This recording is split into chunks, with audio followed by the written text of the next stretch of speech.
We began this unit thinking about how technology can be a primary organizing agent of our social structure.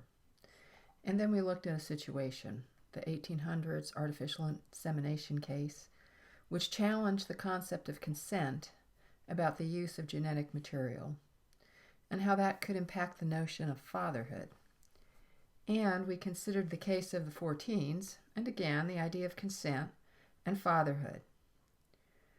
We're going to look at a couple of different situations, and again, thinking about how technology creates new situations and then challenges old social norms. So this is another situation that made it into the legal system. It takes place in Ohio. And Ohio had a law, meaning a statute, that states that when an anonymous donor donates sperm and the doctor or clinic inseminates, then it cuts off the relationship between the father and the child. So here there was a lesbian couple, and they asked a male friend of theirs to donate, and they agreed that their male friend could be a role model for the child. A clinic performed the insemination. The baby was born, and the father visited and provided some financial support at first. But then the lesbian couple decided to cut him out of the picture. He sued for visitation rights, and he won. Reasoning behind this was that the courts determined that this was not the same thing as an anonymous donation, and that fiscal responsibility should be endorsed as a socially responsible act. So what I want to point out here is that we have a central theme emerging, that of fiscal responsibility. I'm not saying that the state is trying to encourage a certain moral responsibility, but rather it is wanting to assure that the child does not become the responsibility of the state, and that to foster that, the state wants to make sure that the biological parents are encouraged to do their part.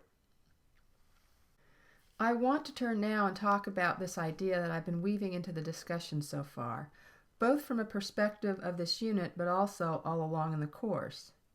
That is the idea that new technologies present new opportunities, and that this in return creates unique problems. So let's talk about another reproductive technology, and that's frozen sperm. Once frozen, sperm can be viable indefinitely. So then there is the case of Deborah Hecht, who was the girlfriend of a considerably older man who willed his sperm to her and then committed suicide. He left his property, and it was a considerable estate worth about $1 million, to be split amongst his children. But in his will he did not state to his then alive children. This then puts the property in limbo, because he can have future children. And truly, you don't even know how many that his girlfriend could have from the dozen or so vials of sperm that he had frozen. So you can see the quandary that the court is in trying to settle the suit and award the property that's in probate.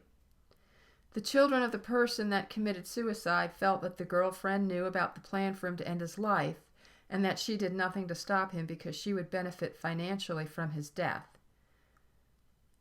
Remember, he was worth about $1 million. Now in probate, the court awards property. And of course, this begs the question now as to whether genetic material that has the potential of creating new life is merely property.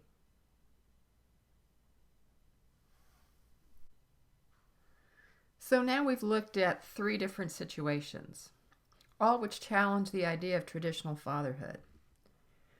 One used a very simple technology. One wasn't a reproductive technology case at all, but rather a case of contraceptive failure coupled with perhaps outrageous ignorance. And then the third, that did involve a more advanced type of technology. But the underlying theme here has been one of challenging traditional social arrangements and the difficulty of grappling with what the outcome should be. In our next session, we'll look at the issue of surrogacy. And surrogacy will focus more on the role of motherhood.